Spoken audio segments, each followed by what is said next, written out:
All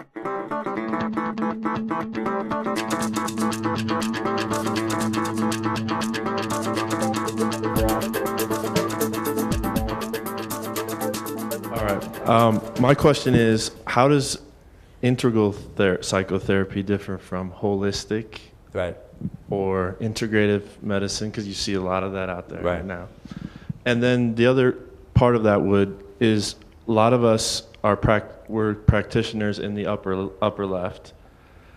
But how do you, as a person who is a specialist in the upper left, get or work with a client and start to embrace or pull in the other quadrants?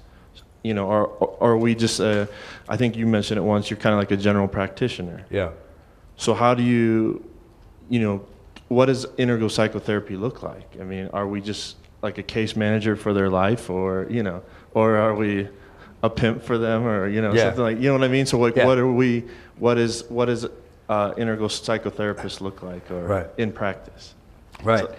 Well, that's the great adventure we're all embarked on to find out, and that's what's so exciting. Now, I can tell you sort of where we are at this point, but again, as I said, this is the opening, you know, sentence, not the last sentence of the book. And there are a couple of things about that. First, let me just briefly say the difference between holistic, integrative, and integral is holistic was certainly a move to try to include a lot of these things. But what's tended to happen, and I don't really mean any judgments about this, it's just pioneering efforts are pioneering efforts, and they sort of, you know, do some things very well and some things not too well, is that it tended to simply take it that anything that's not conventional has to be included.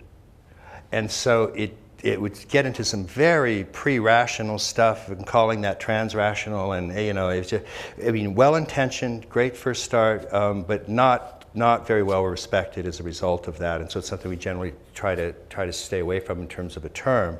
A lot of what it was interested in is still important, but we have to completely sort of reframe it and package it much more carefully, and then also use our own discriminating wisdom and intelligence in terms of what we embrace as effective therapeutic techniques. There is some pretty, I remember Abe Maslow's great line about Fritz Perls. Now, Fritz had some wonderfully important stuff, and I'm a big fan of his, but he also tended, you know, he was a pioneer and he could get pretty goofy. And Abe Maslow dropped in at Esalen, one of these, when Fritz Perls was at one of his more outrageous therapeutic moments, dragging himself across the floor and grabbed Maslow's legs. And Abe looked down and says, "This begins to look like pathology." And so a little discriminating intelligence now, you know, but it was a badge of honor at the beginning, and I totally understand that, which is that, you know, orthodox conventional therapy had so excluded so much stuff that anytime we found something else, yes, we're going to use it, you know. And so the therapist wearing, you know, the little pyramid hats and the crystals, and, okay, I see you have some pyramid hats. Okay, I'll use something else. But that was, you know, everything kind of got tossed in the bag, and now we're sort of backing off and looking at them and saying, okay, let's just be a little bit more careful about it. Integrative is a move that I think is wonderful, but still tends to operate, in this case, a little bit more on the other side of the street, which is a little bit more secular.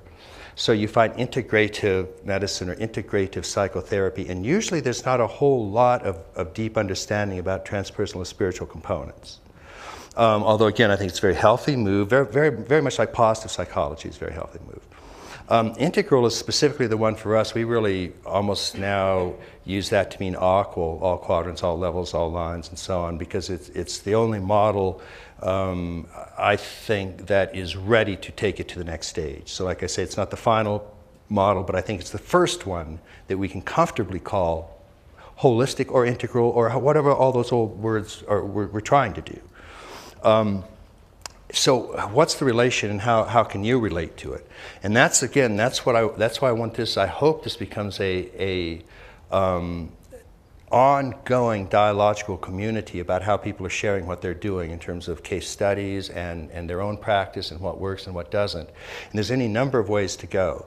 Remember, the fact that there are all these therapeutic modalities available doesn't mean that you have to do them all, or master them all. And the general practitioner that you mentioned is exactly a pretty good model, and it's one that I actually started talking about.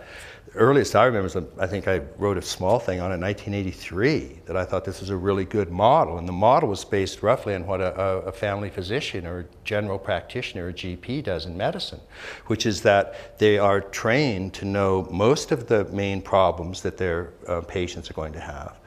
But if there are tons of specialties that they can't do, but that they can recognize that this person might need it. So a general practitioner can't do brain surgery, and they can't do laboratory stuff, and they can't even do psychiatry. But if they find somebody who has a problem, they can say, look, go see this specialist, and go see this specialist, and so on. So what we hope for somebody who's doing integral psychotherapy, and there are even family therapists that can be doing that. So, but we'll just say a one-on-one office integral psychotherapist. A GP there means that whatever your particular type of technique that you enjoy and that you're good at, you'll use those, because you're in a sense a specialist in those. Now you might be a specialist in shikantaza meditation, or you might be a specialist in EMDR, or you might be a specialist even using something like psychosynthesis, or you might use Gestalt, or you might use cognitive therapy, and so on. Whatever your toolkit is, then you go ahead and keep using those. But you're integrally informed, and you're aware that this person really seems like they could use their Christian background. They really seem like they could use some contemplative deepening. I'm going to recommend they go to Father Thomas Keating and take up centering prayer. You can just refer them there, and then you become, in that sense, yes, the coordinator of the other types of practices that they're doing. And I think that's a very important part of what an integral therapist can do. Now again, you have to gauge the degree of interest of your client. Some of them don't want to do all of that.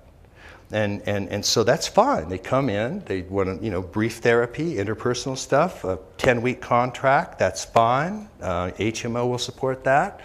Decontaminate all the terms, slot it into the insurance form, and do the very best you can to help them with their specific presenting complaint. But others want more than that. They want a little bit of self-understanding. They want to know, why do I keep doing the same stupid thing over and over again without getting paid for it?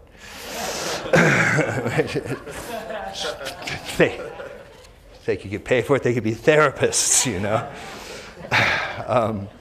So you gauge that and work with them on that. But I think that's in conjunction then with integral transformative practice. I think that's really where we're going to find a new breakthrough in kinds of therapeutic work. And we see this already starting even with conventional medicine. Any MD, any conventional physician in here knows that if they have a client who's smart, graduate college degree, and you do a diagnosis and tell them they've got Parkinson's or something like that, 48 hours later, they're going to know as much or more than you do about that illness. They will be up 48 hours on the net. They will find everything that's going on. They'll know the leading edge treatment on that. And they're going to be back in the office the next week going, you've seen these 3 papers, haven't you, about the new treatment on L-dope? And you're going to go, oh, well, sure. I know.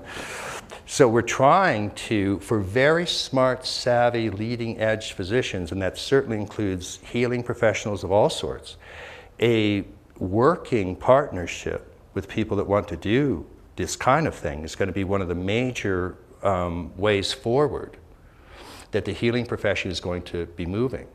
And that would mean, for example, that if and you don't have to do this, I'm just saying some of you will want to do this, and I think this could be very, very exciting, is that you can form a partnership with a client who wants to, first of all, deal with certain psychotherapeutic problems, so-called illnesses or symptoms, but they also want to get engaged in a growth process that might also involve meditative process or something like that.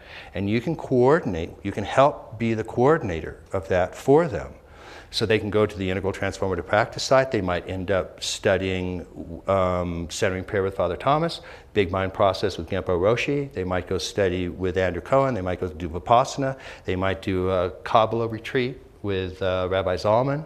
They might end up going to Spirit Rock and doing Vipassana, etc.